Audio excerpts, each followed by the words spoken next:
Hi folks. I'm in the northeastern section of Tokyo right now near Asakusa. It's called Kappabashi.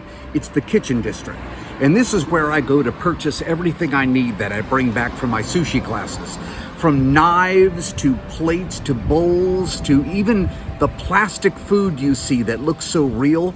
I go to a few places to get demos of plastic sushi that I could actually use during my class when I'm demonstrating.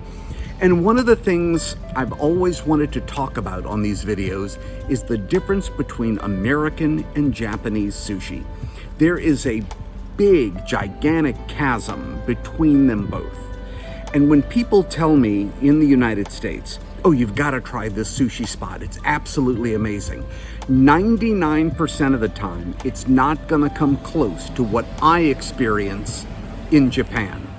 And I would like to talk about this in this video because a lot of people are under the impression that I'm negative or insulting to American sushi restaurants, and I'm not. It's not a fair fight. Let's talk about Japanese sushi versus American sushi. This is one of those videos where I really speak my mind when I'm brutally candid with you. So at the risk of ruffling a few feathers, here we go. I'm going to tell you a quick story that emphasizes the essence of this video. Right around mid-November 2024, less than 2 months ago, I was guiding a father and son through Japan. Now, it was something different for me. I was guiding a private tour of only 2 people. It was my 3rd tour group at that time. The father is a successful attorney located in the southeastern region of the United States. Great guy. He loves sushi, has enjoyed many top-tier spots in the USA, and has always wanted to see Japan for himself. He's not new to sushi, not even close, and he knows what to look for. A very smart guy.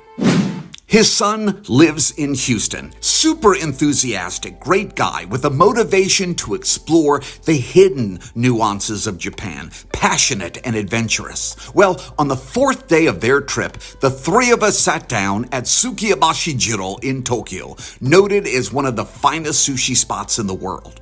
And when the meal was over, we walked out of the establishment and the dad said to me, "Carl, this is a totally different level of sushi. This was incredible." And his son said to me, "I get it now. I understand what you mean when you say it's an entirely different experience. It's totally different than any sushi experience in Houston." Now, to be honest with you, their reaction isn't something new to me. I mean, I bring dozens and dozens of people to the finest sushi spots in Japan. Sushi Saito, Sushi Mizukami, Sukiyabashi Jiro, Ginza Sushiko, and others. Sometimes I make reservations for them, and sometimes I'm eating with them. And every US-based sushi lover says the same thing. This is a totally different experience than I even expected. I hear it all the time. Their reactions are no surprise. But when you're comparing the finest US-based sushi spots to the finest in Japan, I'll tell you what I tell everyone. It's not a fair fight. Now, I'm not knocking the sushi spots in the USA. To me, in some ways, they have a much tougher job, and customer expectations offer an even bigger challenge. Now, here comes the part where I might sound like a jerk, but I don't mean to. But honesty counts. Let's talk about the conventional sushi consumer in the United States. A common Americanized sushi customer is virtually clueless about quality sushi. In my opinion, 80% of sushi lovers in the United States still believe that sushi equates to the freshest fish possible. And that makes me sad, but they do believe that. And if they've never sat down and experienced the best of the best, their version of the best probably came from their local sushi bar. They may like it, and heck, they might even love it, but it's all they know. And any future sushi spot will be compared to that. I mean, if someone believes that Taco Bell is authentic Mexican cuisine and no one has ever told them otherwise, they have no reason to question what they're eating, especially if they enjoy it. And if they love Taco Bell's food and they continue to eat there whenever they have a yearning for a soft taco, it's all they know. You can't fault them. They're not stupid. They simply don't know the difference. And since they enjoy eating it, they will validate their own opinion every time they eat it again. But the moment they travel to Oaxaca, Mexico, and go to a local eatery and try to order a triple spicy Dorito Supreme combo with a Mountain Dew, they're gonna get a weird look. And a common American sushi lover will likely do what just about everyone does. They order a bowl of edamame. Maybe they start with an inexpensive sake, and then they order a few sushi courses. It's usually the price they anticipate, and they enjoy it. But that's the best they know of in their area. And they will base their level of expectation and quality of sushi on those experiences. So within a few years, their version of the best sushi is locked into their view of their favorite restaurant. Yet when they fly to Japan, and if they're lucky to snag a top experience in Tokyo, Kyoto, or Osaka, they will leave bewildered. About 90% of the time, my tour groups will enjoy a phenomenal 3 Michelin star top sushi experience, pay the bill, walk out of the spot, look at me and say, "Wait, what have I been eating all these years? I've never had anything like that." I am truly used to that reaction. There are 4 things you must understand when comparing American sushi to top-tier sushi spots in Japan.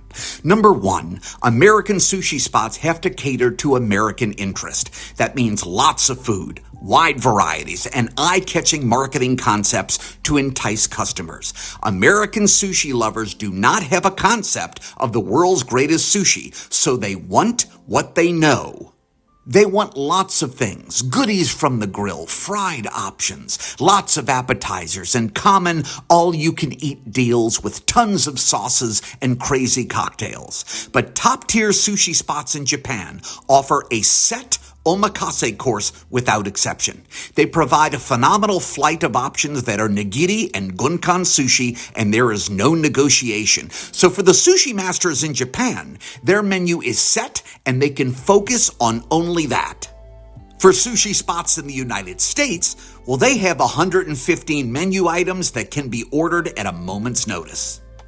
Number 2. Sushi masters in Japan use the concept of kaizen to continually improve their craft. It's a Japanese philosophy that relies on continual change through tiny steps with a never-ending goal of perfection and efficiency.